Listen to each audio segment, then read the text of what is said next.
I'm Tamara Conrad. I'm the Visual Art Department Chair at Northwest School of the Arts, and I'm here today to talk to you about what would make for a successful audition for the 2013-2014 school year.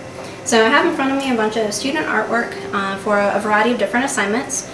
The audition criteria vary this year, so we have one set of requirements for middle school and a separate set for high school. So if you are auditioning for one or the other, please make sure you pay attention to the appropriate set of instructions. We have a grading rubric that we use to score all of the student work. So the rubric is modified to fit the requirements. So for example, if a student is submitting a portfolio for middle school and they give us 5 random pieces of art and they don't listen to don't follow the criteria that are given, then they're going to fail the audition with flying colors because they won't be giving us the things that we need to score. So I guess the easiest example I could say is that, we don't want to compare apples to oranges to pomegranates. We want to compare apples to apples to make it fair for everyone so that everyone has an equal chance to get in.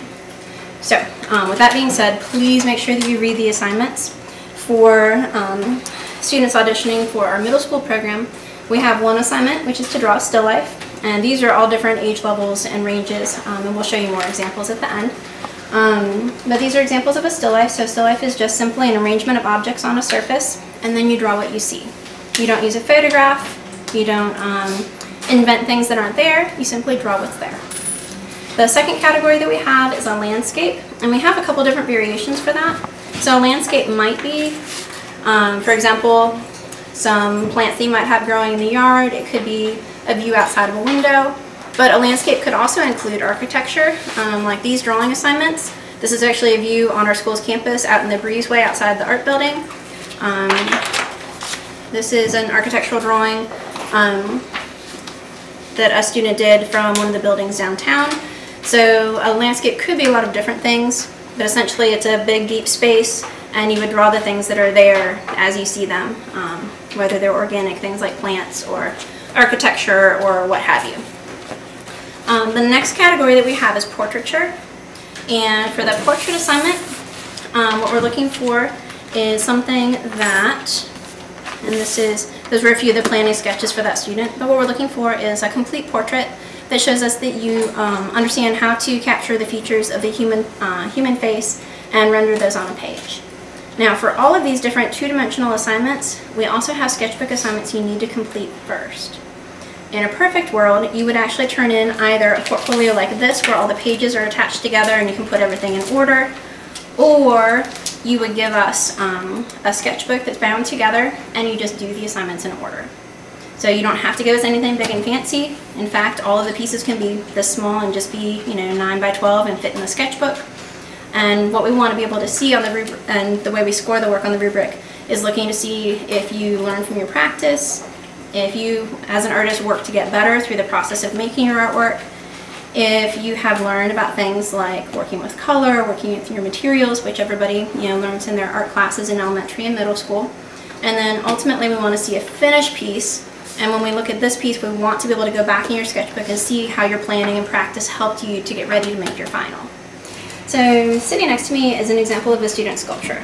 One of the requirements that's different for this year is that we would also like to be able to see students' work that is two-dimensional and their work that's three-dimensional. But there's a problem. We have hundreds of kids who turn in applications, and we don't really have hundreds of spaces to store work like this, as nice as it might be.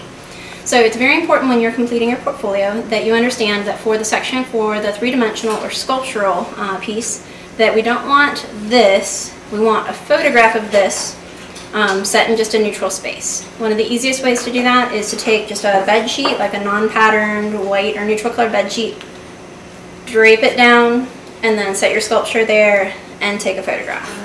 So you'll take your photograph and go to your sketchbook. You'll give us some planning sketches just like it says in the directions, and then on the final page you'll simply glue in the picture of your finished sculpture, and if you want to tell us anything additional about it, you could write that in the sides. When a student is preparing their sketchbook, they can actually have the whole entire portfolio in order on the inside of their book. But there are a few things that we don't want to see.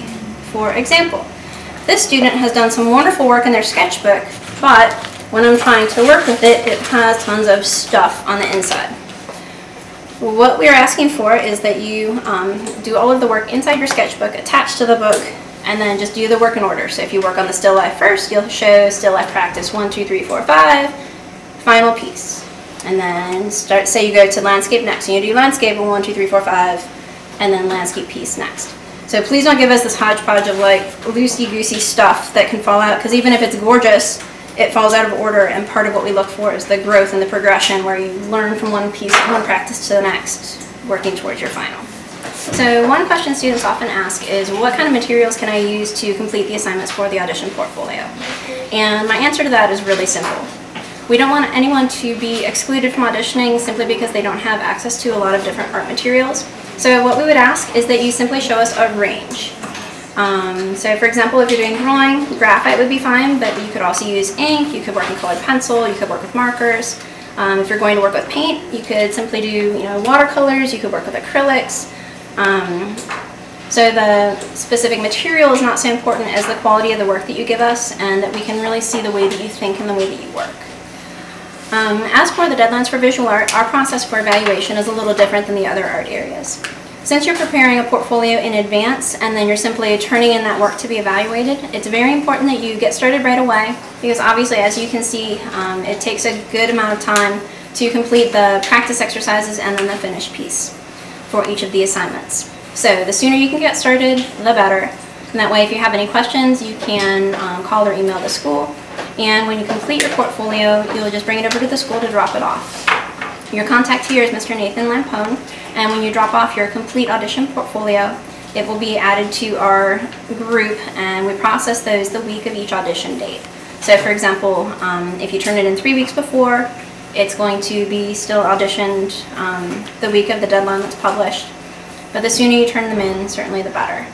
If you wait until the very last minute, and we get hundreds of applicants at the very last one, especially in the second round of the second lottery, there's already seats that have been taken, so it's definitely to your advantage to do your application and submit your portfolio for first round as soon as possible.